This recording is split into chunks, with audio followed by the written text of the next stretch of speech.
Taking a fan's head off, but good start for the Lakers, up by 12. Great start for the Lakers, great start for Bronny James. Already 4 points, 2 of 2 from the field to start this game off. Knocked down the original shot to start it off, getting to the mid-range, knocking down a jumper, and then playing with... Or in front of a big crowd. That's when the mayhem starts. But they say Bronny's taking everything in stride. Pressure that has never, ever been faced in the history of the NBA. When you consider he's not trying to teammate. Can you imagine going into that and trying to live? First father-son duo in NBA history. We have never seen this before. By the way, Bronny is mic'd up for us tonight, so we hope to hear from him throughout the game. We should mention Hawks' #1 overall pick, Zachary Risacher, is out tonight after he played in their first two. This is the one right here. Swing it. Let's go.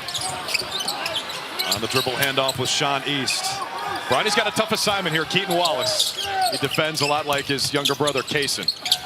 East, the spin cycle, kept the pivot foot down. Maxwell Lewis, who played some games for the Lakers, big club last year. Shot clock reset. Castleton in the post. Foul's on the floor. So I can tell you this, Drew. On the last possession, Bronny had a three. Right, the ball came over late, but I still thought he had an opportunity. But the confident Bronny James would have taken that shot. He understands right now that he wants to make sure he takes the best possible shots available for him from three. But when he's at his confidence, he lets that fly. Traore stepped on the baseline. Lakers turn it over. Do you think that's just going to take time for Bronny? He just needs to see one go down. Again, I watched this young man shots, and surprisingly, I didn't realize that he shot it that well. But then he carried it over in the McDonald's All-American game. He made 5 threes, and he wasn't shooting 19-9. He's shooting from distance from those threes, showed off that shooting prowess. But we got to remember, Bronny missed 5 months of competitive basketball. We can't expect for him to come in and be crisp at this point. It's going to take time for him to get it back. Basketball once he sees one go down. Well, Hawks made their first shot. Since then, they're 0 for 7.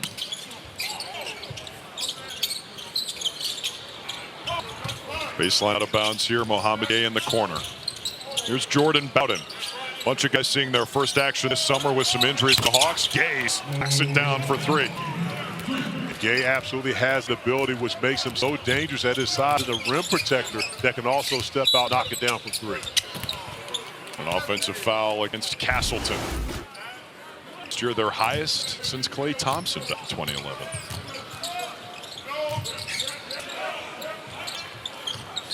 Bowden shoots it over Castleton. Missed a good defense from the big man. Castleton, 6'10", second-year pro out of Florida. Here's Lewis gliding to the basket. Wallace got his hand on. Gay running the floor. Ahead of the pack. Haitian.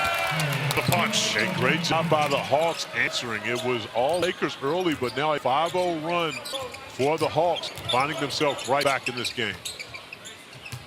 Two-way player Armel Traore, 21 years old, out of France. Part of that French Revolution trying to take over the NBA. James for Castleton wasn't looking.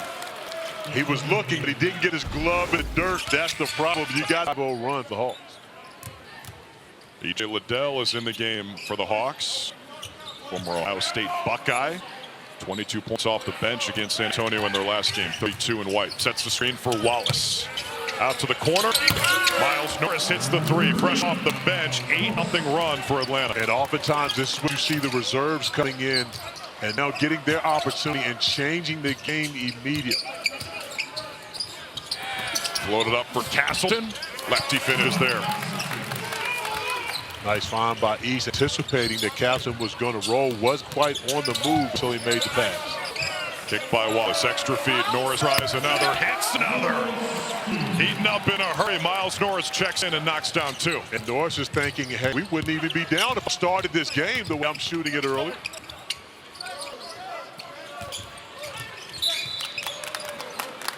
Wallace a little too handsy and releases for 2. And a great job by Lewis not bringing the basketball down off of the nice 5. Castleton already into his shooting motion as soon as he catches rock. Wallace dancing to the basket. And got the foul. Castleton. You see, he embellished a little bit. That's Castleton's second foul of the first quarter. Line, we're the same number as Kaysen. This is Eaton's 4th summer league. He played his college hoops at UTSA.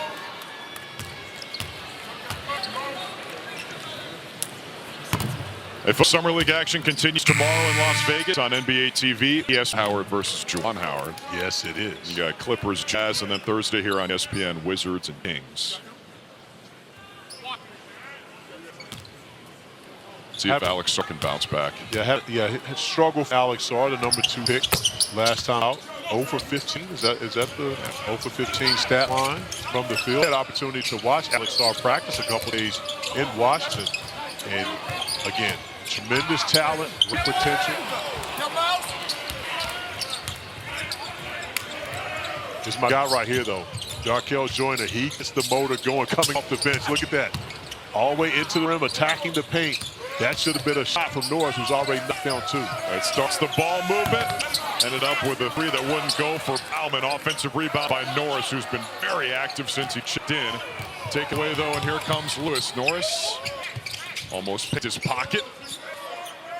Tommy Kuzi's in the game now for LA, 31. So is Blake Hinson, big number 36, as the 2-pointer is good from Sean. He's playing a nice war game here in the first quarter. He really is, and taking over that starting point guard role. That was Tommy Kuzi early in summer league action for the Lakers, but East has stepped it up, becoming that starter.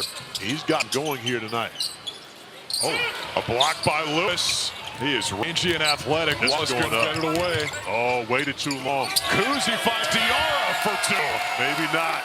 Mo Diarra running the floor. I thought Tommy Kuzi had Blake Hinson. As soon as he caught that one, it was going to be up. But nice play by Kuzi, being patient. E.J. Liddell leads it short. East, get ahead past Diarra.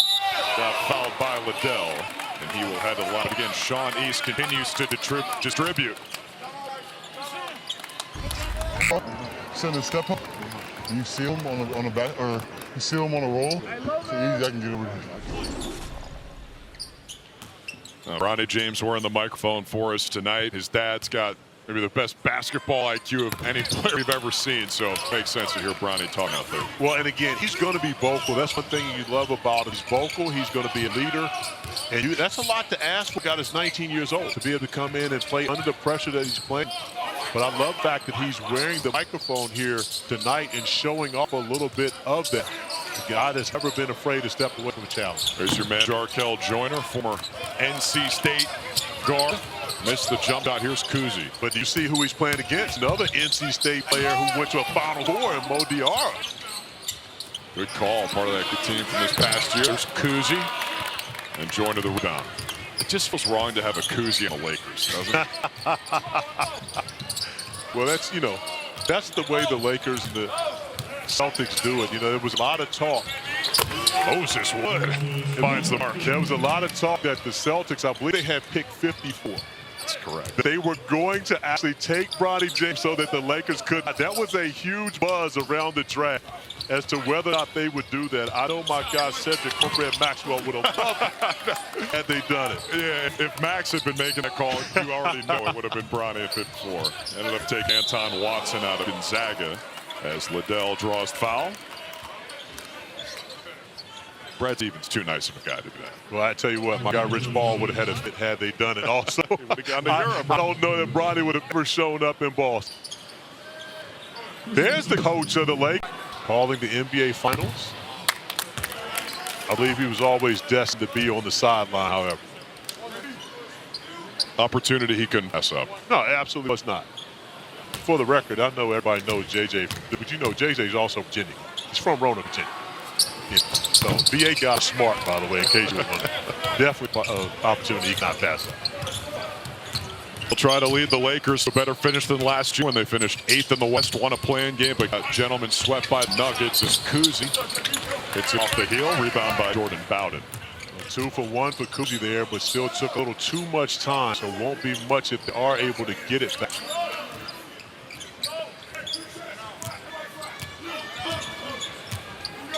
Foul defended by Mo Diarra.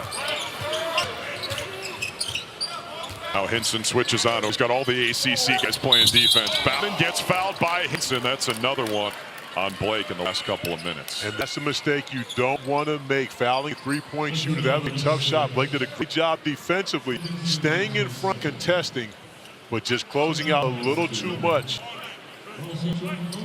on the raise up. And now giving an opportunity to put 3 points on the board here. to end the quarter for the Hawks.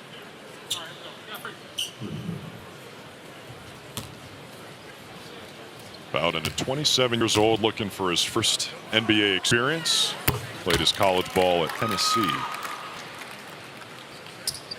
Hawks on the other side, 36 and 46 last year, 10th in the West. Lost their playing game against Chicago.